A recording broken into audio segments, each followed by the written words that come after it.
Eu quero pedir para que você abra a sua Bíblia no Evangelho de João, capítulo de número 4.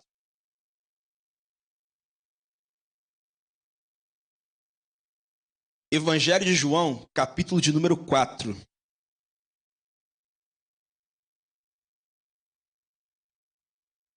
E para você que é líder de célula, terminando o culto, eu quero 5 minutos do seu tempo aqui nesse cantinho, que eu quero conversar algumas coisas rapidinho com você ali, tá? Então, se você lidera a célula, terminando o culto, você já vai direto aqui para esse cantinho que a gente vai conversar sobre alguns passos importantes que a gente vai dar ali, por favor. Deixa eu fazer uma pergunta. O que você espera de Deus?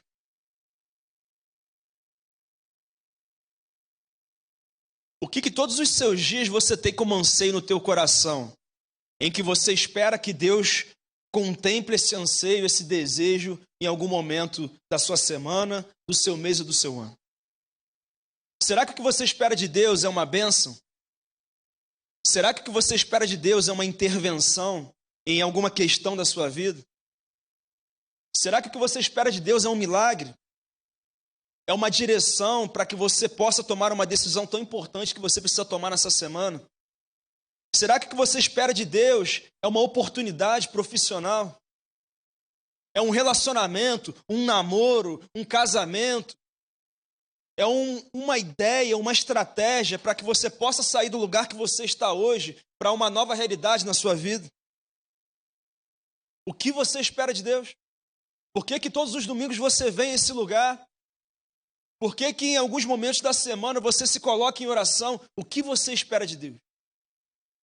Eu tenho certeza que essa pergunta é muito fácil da gente responder.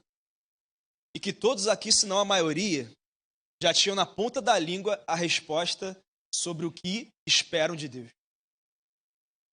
Mas hoje eu queria te convidar a trazer uma outra perspectiva da sua vida. E que você hoje se perguntasse o que Ele espera de você. O que Ele espera da sua vida. O que Ele espera da sua família. O que Ele espera dos dons e talentos que Ele colocou sobre a tua vida. O que Ele espera que você faça com a ocupação profissional que você tem, ou com o lugar que Ele te inseriu, ou com o condomínio que você mora, ou com o bairro que você mora, ou com a viagem que você vai fazer nessa semana. O que Deus espera de você. Será que você saberia responder essa pergunta? E não tem como responder essa pergunta sem trazer os princípios que a maior revelação de Deus traz para a gente, que é a palavra. Aliás, você crê que a Bíblia é atual? Você crê que ela tem as respostas que nós precisamos para esse século, para esse tempo e para essa semana? E se a Bíblia é atual na sua visão, você também pode perceber que por toda a história, homens específicos tiveram experiências específicas com Deus que ninguém mais teve nessa terra. Por exemplo, Moisés. Ele saiu do Egito com mais de 2 milhões de pessoas. E no meio de tanta gente, Deus só fala com ele. Por que será isso? Olha o que diz Êxodo 33. Assim que Moisés entrava, a coluna de nuvem descia e ficava à entrada da tenda, enquanto o Senhor falava com Moisés. Quando o povo via a coluna de nuvem parada à entrada da tenda, todos prestavam adoração de pé, cada qual na entrada de sua própria tenda. O Senhor falava com Moisés face a face, como quem fala com seu amigo. Irmãos, tinham quase 3 milhões de pessoas ali, mas Deus só falava face a face com Moisés. Por que será? Será que Deus escolhe aleatoriamente uma pessoa e rejeita a outra? Por quê? Olha o que Deus fala sobre Moisés no capítulo 12 de Números. Ouçam as minhas palavras. Quando entre vocês há um profeta do Senhor, a ele me revela em visões. Em sonhos falo com ele. Não é assim, porém, com meu servo Moisés, que é fiel em toda a minha casa? Com ele falo face a face, claramente, e não por enigmas. E ele vê a forma do Senhor. Irmãos, sabe o que Deus está falando aqui? Que com Moisés a coisa era diferente. Com ele, a intimidade era outra.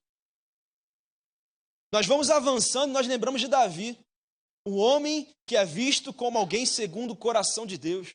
Mas ele era um homem que adulterou, um homicida, um homem que manipulou. Mas como assim ele era visto como um homem segundo o coração de Deus? De alguma maneira, existia algo na vida de Davi que atraía a atenção de Deus, e ele teve revelações, experiências com Deus que nenhum homem nessa terra teve. Então Deus envia Jesus, e Jesus vai dizer algo que nós muitas vezes repetimos, mas não lembramos o que de fato significa, em Mateus 22,14. Pois muitos são chamados, mas poucos são escolhidos. Irmãos, será que Deus faz acepção de pessoas, então? Será que Deus está indo contra o próprio caráter e Ele seleciona pessoas para viverem coisas extraordinárias e outras para continuarem na mesma dimensão que sempre viveram? Será que Deus tem mudado aquilo que Ele colocou em Atos quando Ele disse que Ele não fazia acepção de pessoas? Qual é o segredo, então, para ter essa intimidade com Deus? Eu tenho uma resposta. Deus não faz acepção de pessoas, mas Ele faz acepção de atitude. Isso fica claro para a gente quando lemos o capítulo 11 de Hebreus, em que o autor vai mostrar a galeria dos heróis da fé. E ele vai mostrar sobre homens que tiveram experiências extraordinárias. E o autor poderia chegar e dizer assim, olha, esses homens estão aqui porque eu decidi que eles estarão aqui. Mas não, para cada nome citado, ele diz exatamente por que ele está ali. Para alguns, é uma frase. Fulano de tal, pela fé, alcançou isso. Alguns estão ali, o autor diz, porque deram suas vidas por Jesus. Eles morreram por amor a Jesus. Sabe o que eu posso concluir com isso, irmão? É que uns desejam algo a mais, outros não. Uns querem viver algo extraordinário em nome de Deus, outros não. Querem ser para sempre café com leite. Querem ser para sempre alguém que vai, recebe, recebeu a salvação, está ali, gosta do ambiente, mas nunca vive algo a mais. É isso que eu percebo. E por isso eu quero ler esse texto de João 4, que vai nos trazer o entendimento daquilo que Deus espera da minha e da sua vida. Porque eu tenho certeza que Ele espera de nós mais do que conversão, através de uma vida de adoração. Vamos ler a partir do versículo 16, por favor. Ele lhe disse, vai ser projetado aqui também para quem estiver sem Bíblia. Vá, chame o seu marido e volte. Não tenho marido, respondeu ela. Disse-lhe Jesus, você falou corretamente dizendo que não tem marido. O fato é que você já teve 5. E o homem com quem agora vive não é o seu marido. O que você acabou de dizer é verdade, disse a mulher. Senhor, vejo que é profeta. Nossos antepassados adoraram nesse monte, mas vocês, judeus, dizem que Jerusalém era o lugar onde se deve adorar. Jesus declarou, crê em mim, mulher. Está próxima a hora em que vocês não adorarão o Pai nem nesse monte, nem em Jerusalém. Vocês, samaritanos, adoram o que não conhecem. Nós adoramos o que conhecemos, pois a salvação vem dos judeus. No entanto, está chegando a hora, e de fato já chegou, em que os verdadeiros adoradores adorarão o Pai em espírito e em verdade. São estes os adoradores que o Pai procura. Deus é espírito, e é necessário que os seus adoradores o adorem em espírito e em verdade. Disse a mulher, eu sei que o Messias está para vir. Quando ele vier, explicará tudo para nós. Então Jesus declarou, eu sou o Messias, eu que estou falando com você.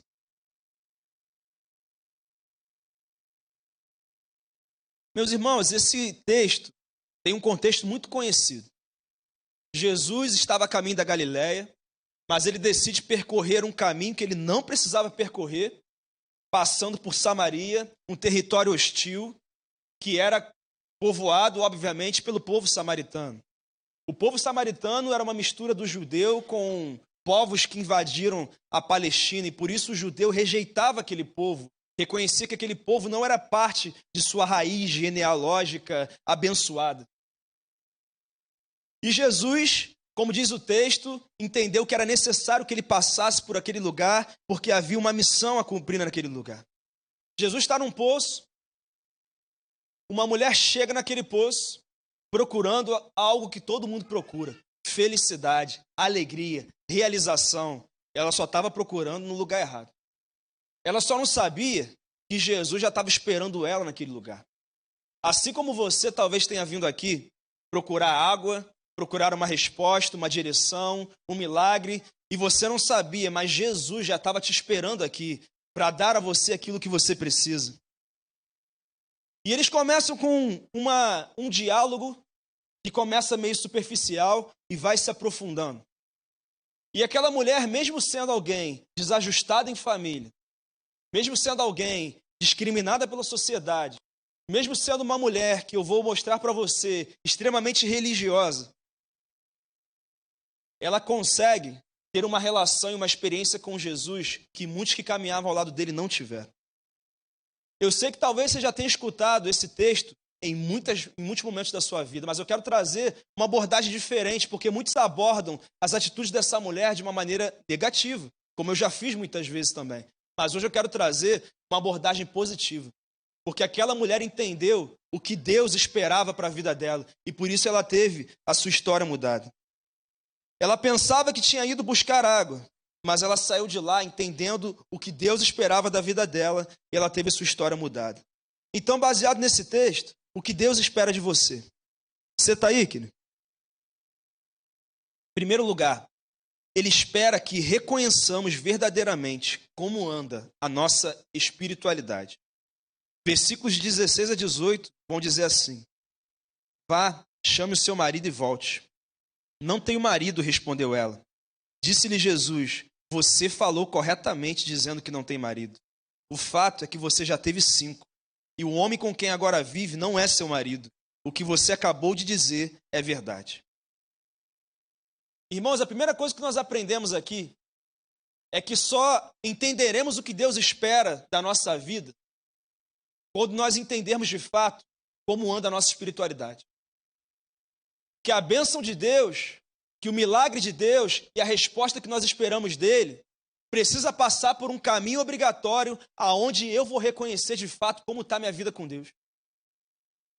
E Jesus chega para ela e fala assim: chama o seu marido. E imediatamente aquela mulher não diz assim: ele não vai poder agora não. Ele deve estar ocupado. Ela assume naquela hora diante de Jesus que ela não tinha um marido, porque aquele homem fazia somente parte de suas relações sexuais diárias, mas ele de fato não era o marido, o cônjuge dela. Aquela mulher podia dar várias desculpas, como eu e você damos, para dizer o porquê da nossa espiritualidade não ser como tem que ser. Eu não estou com muito tempo. Eu estou assim, eu estou com os compromissos aqui, eu tenho um concurso para fazer, sabe? Está complicado, é o ônibus que eu tenho que pegar, está chovendo, está frio. Mas não, ela chega e fala: olha, eu estou vivendo em pecado. Diante de Jesus. Ela reconhece quem de fato ela é. E nós entendemos que Jesus está ensinando para aquela mulher como que ela poderia viver o melhor de Deus, como que ela poderia ter uma vida digna. E ela reconhece sua espiritualidade. Deixa eu te perguntar, você é sincero para reconhecer como que está a tua vida com Deus?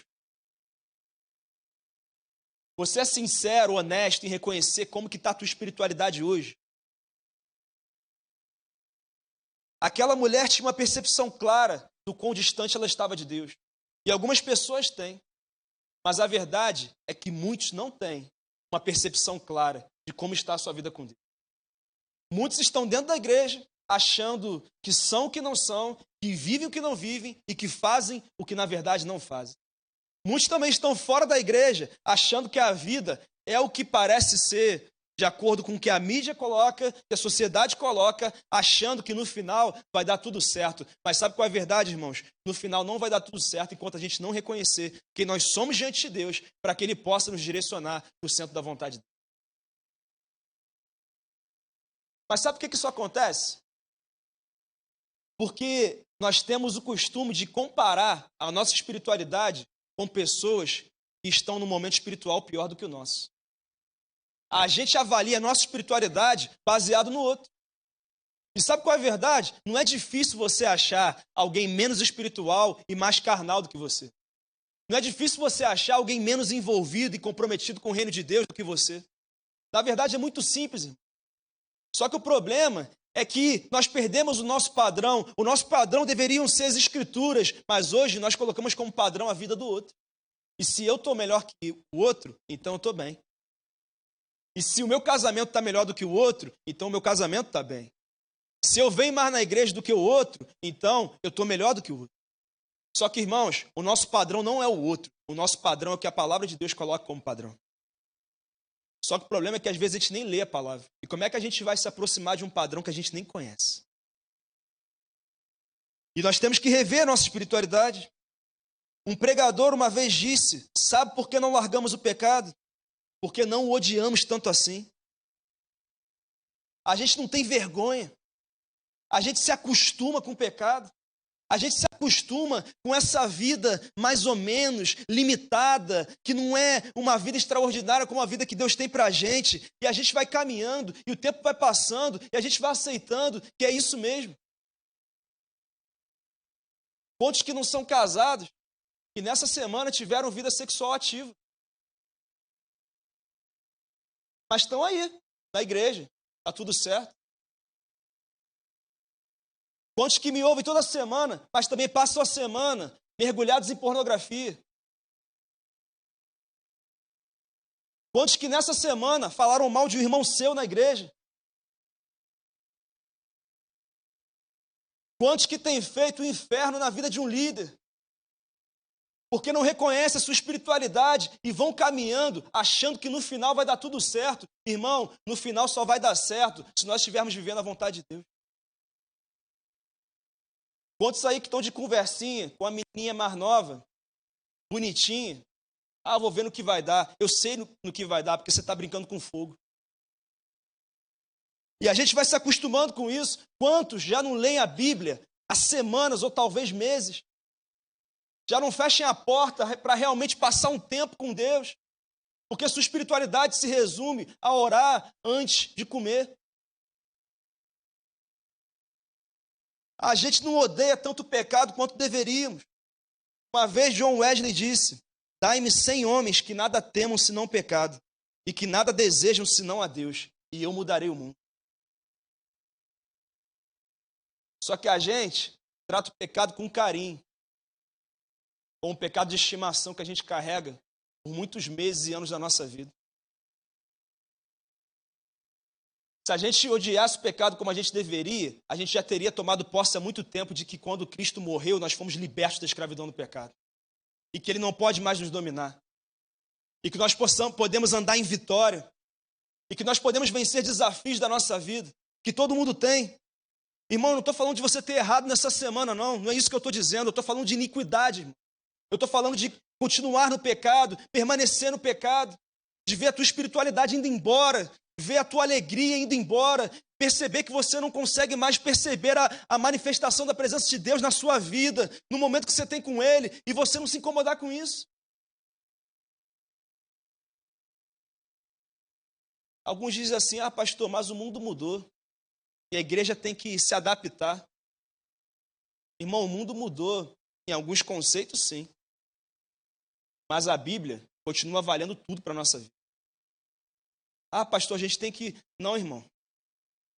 Se você quiser viver baseado nesse contexto que o mundo mudou, eu quero ver você administrar essa onda louca desse mundo, que ninguém fica casado com ninguém, que ninguém respeita ninguém, e o princípio de autoridade, de respeito não existe mais, ninguém valoriza ninguém, casou, teve problema, separa, se incomodou no trabalho, vai embora, o tempo todo a gente não respeita ninguém, a gente não quer seguir mais nenhuma orientação da palavra de Deus, e a gente vive achando que é isso a vida que Deus tem pra gente. Não entenda isso como uma acusação, irmão, mas entenda isso como um convite a uma reflexão honesta de como está a sua vida, de como está a sua espiritualidade. Aliás, como está a sua espiritualidade? Como está a tua vida com Deus hoje? Às vezes, a sua espiritualidade não tem identidade. E por isso, você fica a semana toda em busca do culto do milagre, o culto do poder, o culto do treme-treme, o culto da libertação, o culto em todos os lugares. Terça-feira você está numa igreja, quarta-feira você está em outra, quinta-feira você vai no interior em outra igreja, sexta-feira você está em outra, sábado você está em outra, e você nunca encontra o que você precisa. Sabe por quê? Porque você está ficando confuso por beber de várias fontes diferentes e você não consegue ter a visão do que Deus tem para você, como missão, como visão e como projeto de vida. E a gente fica nessa. E a gente fica nessa, e o ano vai passando, vai mudando, e a nossa vida não muda, porque a gente não tem o foco. Nós temos que fazer uma reflexão honesta, porque esse foi o primeiro passo que aquela mulher samaritana deu. Ela se coloca diante de Jesus e ela fala: eu estou errado. Eu estou vivendo fora do plano de Deus. Eu não estou desfrutando da bênção de Deus na minha vida, porque eu não quero viver, porque eu tenho feito decisões que não são decisões que Deus desejaria que eu fizesse. Mas, em segundo lugar, o que Deus espera de você? Ele espera que você tenha fome e sede por conhecer a sua vontade e buscar a sua presença. Olha o que diz os versículos 19 e 20. Disse a mulher: Senhor, vejo que é profeta. Nossos antepassados adoraram nesse monte, mas vocês, judeus, dizem que Jerusalém é o lugar onde se deve adorar. Irmãos, aquela mulher tinha fome por Deus. No primeiro momento que ela reconheceu a condição da sua vida espiritual, no coração dela começou a se despertar uma fome e um desejo de saber como acertar a vida dela. Então ela chega para Jesus e fala assim: vem cá, agora que eu reconheci quem eu sou, o que eu tenho que fazer? Eu tenho que adorar no monte, como meus antepassados dizem, ou eu tenho que adorar em Jerusalém, como vocês, judeus, dizem? Aquela mulher começa a perguntar a Jesus o que ela tinha que fazer para resolver o problema da espiritualidade dela. Ela tinha fome e sede pela presença de Deus. Ela desejava obedecer o que Deus tinha para a vida dela. O único problema era que o conceito de espiritualidade dela era um conceito religioso. Ela achava que espiritualidade é ir à igreja. Ela achava que espiritualidade era adorar no monte como seus antepassados faziam. Mas, irmãos, a verdade é que mesmo ela tendo o conceito errado, ela estava indo no caminho certo. Porque ela estava perguntando a alguém que ela já tinha percebido que não era somente um homem judeu, mas era também um profeta. A pergunta daquela mulher demonstrou que ela era religiosa, ela só não vivia.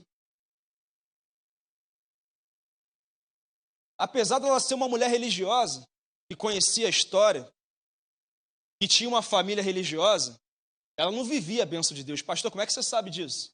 Primeiro, ela já tinha passado por 5 casamentos. Isso é vida abençoada, irmão? Tinha 5 ex-sogras ainda. Então, assim, não é abençoado mesmo. E ela já estava caminhando para o 6º casamento. Aquela mulher estava indo buscar água no poço ao meio-dia. Quem vai buscar água no poço ao meio-dia, nos 50 graus do calor da Palestina? Ninguém. Só quem quer se esconder da sociedade. Aquela mulher era então desajustada em família, ela era discriminada socialmente, ela era assolada pelo seu passado, porque 5 casamentos não deram certo e um também não ia dar. Como é que eu tenho uma vida religiosa e eu não tenho uma vida abençoada? Eu não entendo isso, irmão. Como é que eu tenho uma vida com Deus e eu não tenho uma vida abençoada? Isso não entra no meu entendimento, porque a Bíblia diz que a obediência antecede a...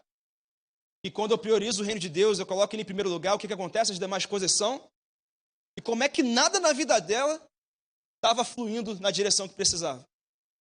E às vezes, tem gente que realmente é religioso, mas não vive a vida abençoada. Eu não estou falando de ser rico, milionário, de não ter problema. Não me entenda errado, irmão, porque problemas fazem parte da nossa vida. Mas eu estou falando da gente não ter problema que foi gerado por causa de uma vida em que não estava em concordância com a palavra de Deus. Porque as outras lutas fazem parte da vida. E Deus vai nos dando capacidade para vencer. Mas tem luta que é a gente que escolheu viver. Porque foi baseado em decisões que tiveram como consequências coisas muito negativas para a nossa vida. E era o que estava acontecendo na vida daquela mulher. Ela vivia em pecado e por isso ela estava sofrendo com aquilo. Irmão, que fé é essa que não proporciona uma vida de bênção? Eu te pergunto isso. Quando você olha para a sua espiritualidade, ela tem proporcionado uma vida abençoada, uma vida estruturada, uma vida equilibrada? Ou você está apagando incêndio esse ano todo? Incêndio na vida financeira, incêndio na família, incêndio no ministério, incêndio na saúde. Um monte de incêndio você está apagando. Não porque Deus desejava isso, mas porque você escolheu viver uma vida religiosa, mas não uma vida espiritualmente sadia. Nós temos que fazer essa análise. Aquela mulher também era diligente. E diligência é você atentar com toda a dedicação àquilo que você ouve. Ela escutava e ela se movimentava. Lá em Hebreus 2:1 diz: por isso é preciso que prestemos maior atenção ao que temos ouvido, para que jamais nos desviemos. Duas perguntas. O que é que você tem ouvido? E você tem atentado para aquilo que você tem ouvido? Deus tem te chamado para uma vida a mais, uma vida relevante, uma vida diferente. Mas será que você tem atentado sobre como viver essa vida diferente? A gente não tem prestado atenção no que tem ouvido, e por isso muitas vezes tomamos as piores decisões e ainda delegamos a responsabilidade a Deus, dizendo que foi Ele que falou, e qualquer caminho que parece ser mais fácil se torna a resposta de Deus. Porque nós não temos atentado de fato para aquilo que Ele tem falado. Aquela mulher era samaritana. E o que diz a história? Teve um momento do povo de Deus em que houve uma divisão. O povo se dividiu em Reino do Norte, cuja capital era Samaria, e Reino do Sul, cuja capital era Jerusalém. No Reino do Norte, eles começaram, através do rei Jeroboão, a adorar o bezerro de ouro. E eles diziam que aqueles bezerros de ouro que eles adoravam foram os deuses que os tiraram da terra do Egito. Em Jerusalém, a adoração acontecia no templo de Salomão. E ali eles adoravam o Deus de Israel. Então o povo de Deus viveu uma divisão e eles foram se desenvolvendo com um caminho espiritual oposto. Mas eles tinham uma coisa em comum. Eles pensavam que a adoração estava restrita a um lugar, a um ponto de contato, a uma imagem, a algo que eles precisavam para se aproximar de Deus e perceber a presença dele. E aquela mulher tinha esse conceito na cabeça dela. E mesmo com um conceito errado, ela demonstrava interesse, fome e desejo de conhecer mais de Deus. Deixa eu fazer uma pergunta. Você tem fome por conhecer mais de Deus? Você acorda ansioso por passar tempo com Deus, por ler a palavra? Você tem curiosidade em entender mais de Deus? Ou será que os seus projetos pessoais, os seus sonhos, o seu anseio pelos milagres, suas redes sociais e séries são prioridades em detrimento por mais de Deus? Um monte de gente chega para mim, pastor, você tem que ler esse livro aqui. Mudou minha vida esse livro, pastor. Aqui muito bom. Fazem um curso de coach, que eu não tenho nada contra. É muito bom, inclusive. Fazem outro curso de liderança. Tem que ler esse livro. Eu falo, irmão, esse livro é uma bênção. Mas deixa eu te perguntar, você tem lido a Bíblia? Gente que já leu uns 15 livros esse ano, mas não conseguiu terminar nem o livro de Judas, que tem um capítulo na palavra.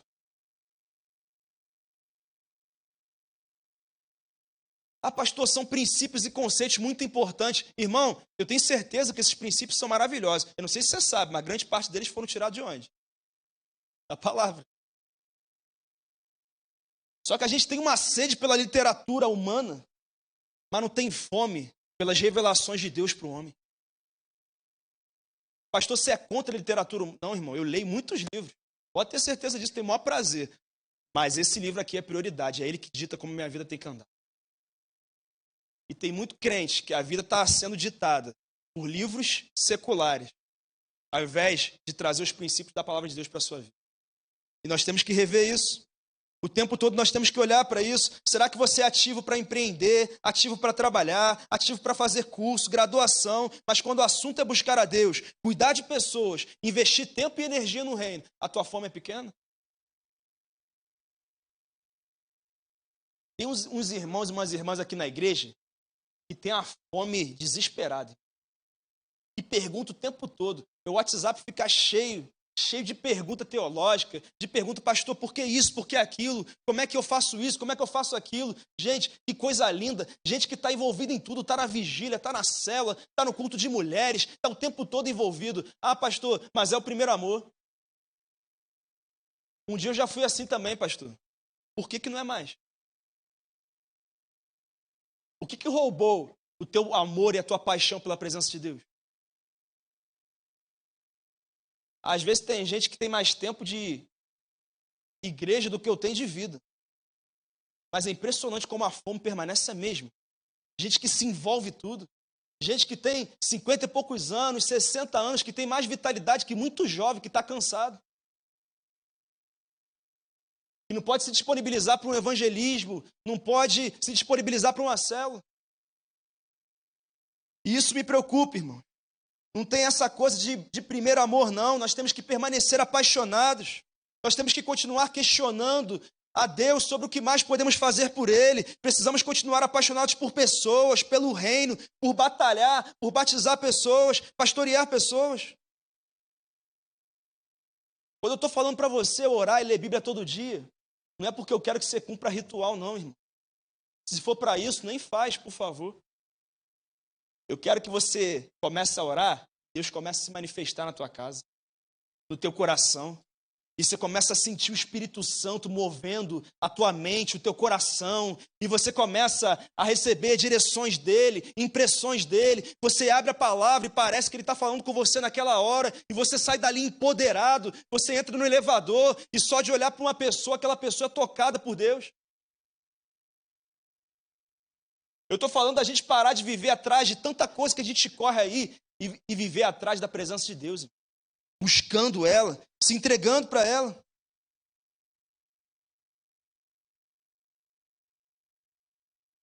Quando a gente se entrega para essa presença, a nossa atmosfera vai mudando. A gente vai recebendo sabedoria, a gente vai recebendo direção. Quantos casais que estão em pé de guerra hoje e viveriam uma outra realidade se estivessem buscando todos os dias em oração, lendo a palavra e trazendo novos conceitos para a sua vida. Deus vai falando com a gente, o Espírito Santo vai transformando a nossa vida. Irmão, não tem mulher estressada nem homem irritado que não mude quando se conecta com a presença de Deus. Porque falar com Deus muda completamente a forma com a qual a gente fala com outras pessoas. E a gente vai sendo tomado por Ele. Não tem casamento que não melhore quando os dois buscam a presença de Deus. Quantos filhos não teriam acertado suas vidas em suas casas, vivendo em honra aos seus pais, se todos estivessem diariamente em suas casas, buscando a presença de Deus? Nós estamos na era dos problemas emocionais. Irmão, não tem problema emocional que não se curve à glória de Deus. Pastor, você despreza a medicina, a ajuda profissional? Não desprezo não, irmão. Só despreza a atitude da gente procurar primeiro isso, antes de procurar a glória de Deus. E isso está faltando. Sabe o que também é interessante? Naquele momento, naquele diálogo entre Jesus e aquela mulher, só tinha os dois ali. Era um a um. Porque falar para 200 pessoas é uma coisa, agora no 1 a 1, a gente consegue mais fundo. A gente consegue mais profundo. E por isso, aquela mulher desenvolveu uma intimidade com Jesus que muitos sonhavam em ter. Aliás, essa é a direção de Mateus 6,6. Quando você for orar, vá para o seu quarto. Feche a porta e ore a seu pai que está no secreto. Então seu pai que vê no secreto o recompensará. Na pedagogia de Deus, ele nos usa em público, mas nos aperfeiçoa no secreto. E a gente precisa relembrar disso todos os dias na nossa vida. Quando a gente vai buscando Ele, a gente vai percebendo que impressões do caráter dele vão sendo colocadas na nossa vida. E o problema é que a gente visa muito as manifestações externas. Nós buscamos os dons e todos temos que buscar. Só que o que muda o nosso caráter são as manifestações internas, que são representadas pelo fruto do Espírito. Quando a gente busca o Senhor, a gente tem mais alegria. Está faltando alegria no teu casamento? Começa a orar para o Senhor derramar alegria, Ele vai derramar. No teu casamento, na tua casa, na tua empresa. Está faltando mansidão. Aliás, como falta isso hoje? Pede para o Senhor para você ser manso, como é a presença dEle. Bondade. Irmãos, o que vai mudar a sua família, o que vai mudar o teu ministério, o que vai mudar a sua vida, não é falar em novas línguas, mas é receber domínio próprio. Mas é receber paciência. Se você já tiver paciência, você já tem uma porção muito importante do que precisa para viver uma vida abençoada. Pastor, você é contra buscarmos os dons? Irmão, pelo contrário, busque com tudo, mas busque mais o fruto. porque é isso que está mudando a história dessa cidade, é isso que está mudando a história dessa igreja, é isso que está mudando a história da vida daqueles que têm se entregado na presença de Deus. E a gente se esquece disso. A gente se esquece disso. Agora, como desenvolver intimidade com 5 minutos, às vezes na semana? Você é íntimo do seu cônjuge porque você fala com ele o dia todo. Você interage com ele o tempo todo. E como é que eu vou ser íntimo de Deus? Buscando ele domingo na igreja, buscando ele na célula, de vez em quando eu vou. Nós precisamos buscar o Senhor o tempo todo. Meus amados, a maioria não tem disposição nem abnegação para entrar na presença de Deus, mergulhar e rasgar o seu coração e vencer suas limitações e pecados e tudo aquilo que nos impede de viver algo a mais. Quantos nomes de pessoas que viveram algo a mais com Deus são citados na Bíblia? E talvez você pense que para ser um dos heróis da fé, um grande homem de Deus, você tem que ser perfeito. Mas, irmão, todos eles tinham muitas coisas a vencer, mas todos eles também tinham algo a mais. Eles tinham uma paixão a mais, eles tinham uma dedicação a mais. E por isso, Deus olhava para eles e falava, eles me querem muito, eles vacilam, eles falham, mas eles me querem muito. Ele olhava para a vida de Davi, apesar de ter adulterado, de ter mentido, de ter matado, ele olhava para a vida de Davi e via ele diante do Senhor o tempo todo, dizendo assim, Senhor, eu não mereço nada, tudo que eu tenho é teu, eu sou rei por causa do Senhor, eu só continuo como rei por causa do Senhor. Eu tenho o que tenho por causa do Senhor.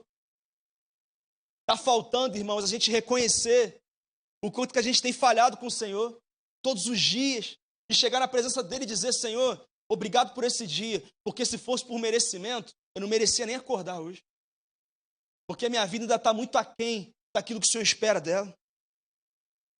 Deus espera da minha vida e da sua que nós tenhamos fome e sede pela presença e pela vontade dele. Você tem? Se não tem, você deseja ter? Terceiro lugar, o que Deus espera de você. Deus espera uma verdadeira adoração. Versículos 21 a 24. Jesus declarou, creia em mim, mulher. Está próxima a hora em que vocês não adorarão o Pai nem nesse monte, nem em Jerusalém. Vocês, samaritanos, adoram o que não conhecem, nós adoramos o que conhecemos, pois a salvação vem dos judeus. No entanto, está chegando a hora, e de fato já chegou, em que os verdadeiros adoradores adorarão o Pai em espírito e em verdade. São estes os adoradores que o Pai procura. Deus é espírito, e é necessário que os seus adoradores o adorem em espírito e em verdade. Irmãos, a fome daquela mulher era tão grande que ela encontrou a resposta da pergunta que toda a humanidade tem feito.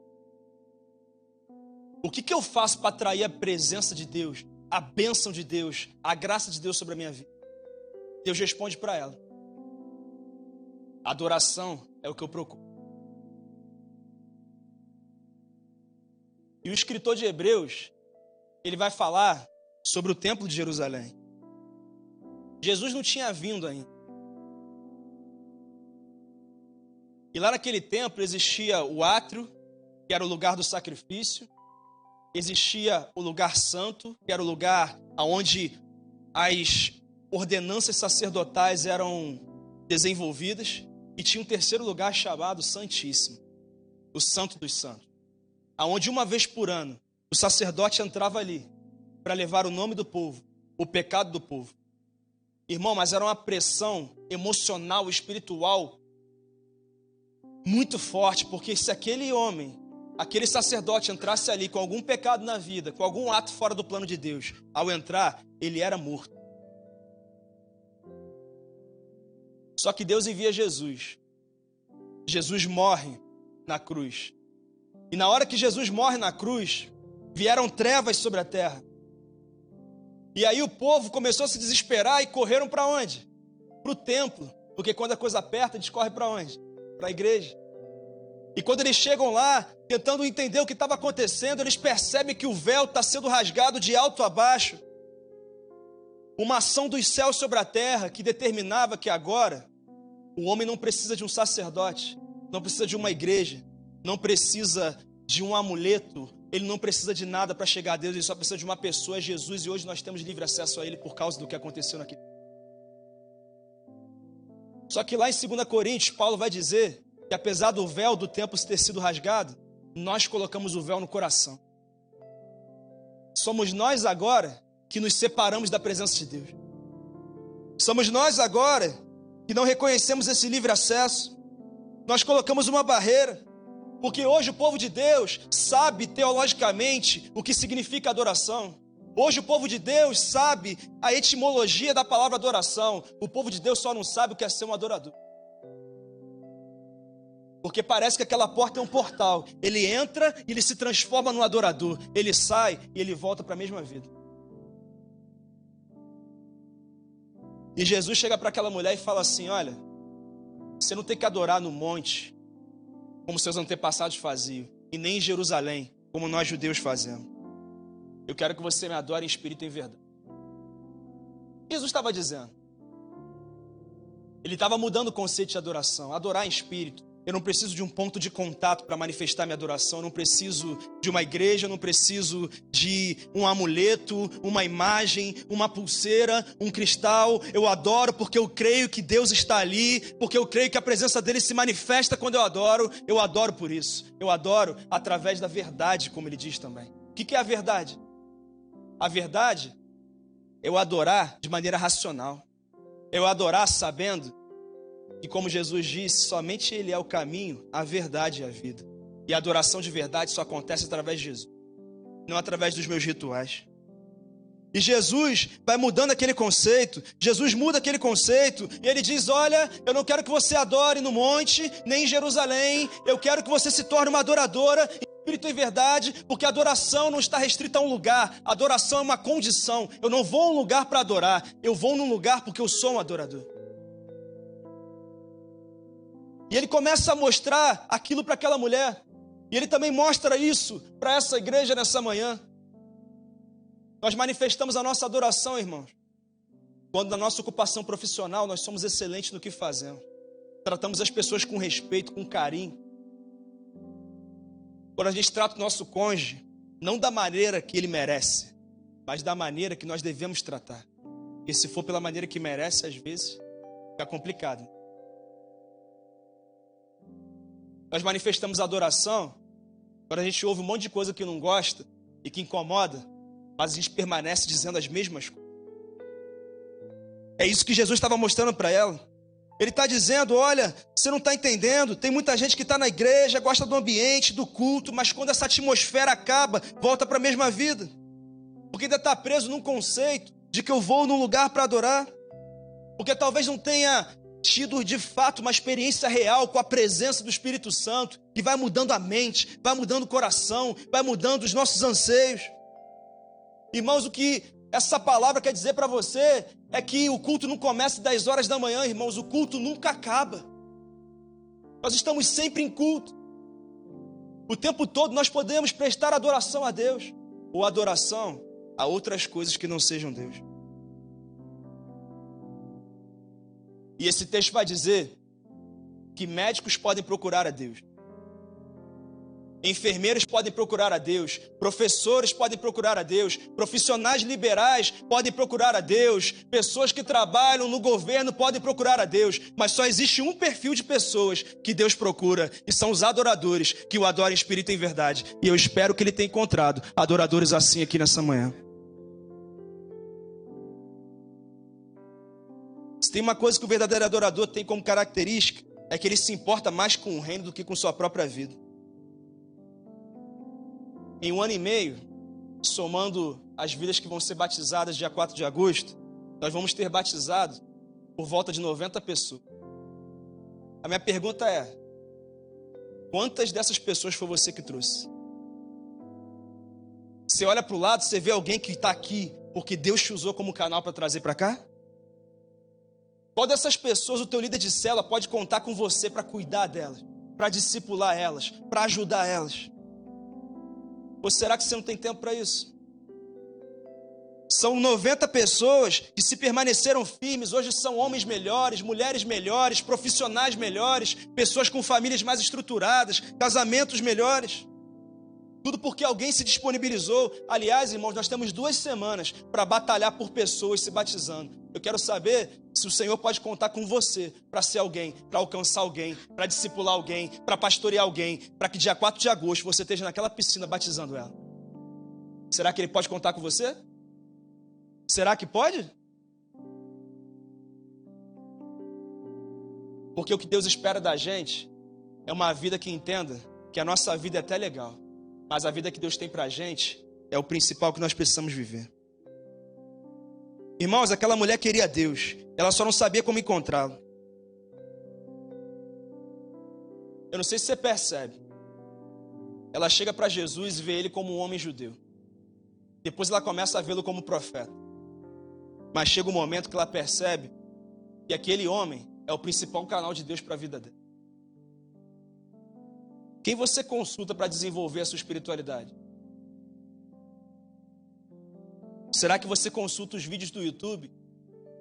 Ou os seguidores das redes sociais? Ou as pessoas que têm milhões de seguidores? O seu colega de trabalho? Ou você consulta as pessoas que Deus colocou como cobertura espiritual para a sua vida? Em último lugar, nós aprendemos que Ele espera que você conheça quem Ele de fato é e se entregue para viver a vontade dEle. A partir desse momento, aquela mulher descobre que aquele homem, na verdade, é o Messias. Nos versículos 25 e 26, ela vai dizer assim, olha, quando o Messias vier, ele vai explicar para a gente isso tudo. Jesus fala, eu sou o Messias, eu já estou aqui. E naquele momento, ela percebe que ele era a resposta para todos os problemas da vida dela. Problemas familiares, espirituais, emocionais. E ela começa a caminhar nessa direção. O texto diz que ela sai daquele encontro, vai na direção da cidade. Ela chega na cidade, começa a contar para todo mundo, eu encontrei o Messias, eu encontrei Jesus. Aquelas pessoas saem atrás dela correndo para encontrar o Messias também. Eu imagino que depois ela chegou em casa, irmão, para o cara que ela morava lá, falou assim, ó, eu gosto de você, mas se você não quiser casar, oficializar, você pode ir embora, porque agora eu não abro mão da bênção de Deus sobre a minha vida. Porque agora o pecado não me domina mais. Porque agora eu tenho fome e sede pela presença dEle. E eu não vou seguir uma religião, mas eu vou seguir um Deus que muda a minha mente, muda o meu coração e me faz sonhar com voos mais altos. Diante dessa palavra, que decisão você toma? Será que você quer ser um Moisés, um Abraão, um Davi, um apóstolo Paulo? Alguém que tem uma história relevante nessa terra para contar, porque você reconhece quem é e por isso não sai de perto de Deus, porque você tem fome pela presença de Deus, porque você não segue uma religião, mas você vive uma vida de adoração. E por último, porque depois de todos esses passos, você percebe quem de fato Deus pode ser na sua vida. Se a tua decisão nessa manhã é realmente entregar para Deus o que Ele espera de você, eu quero te convidar a se colocar de pé.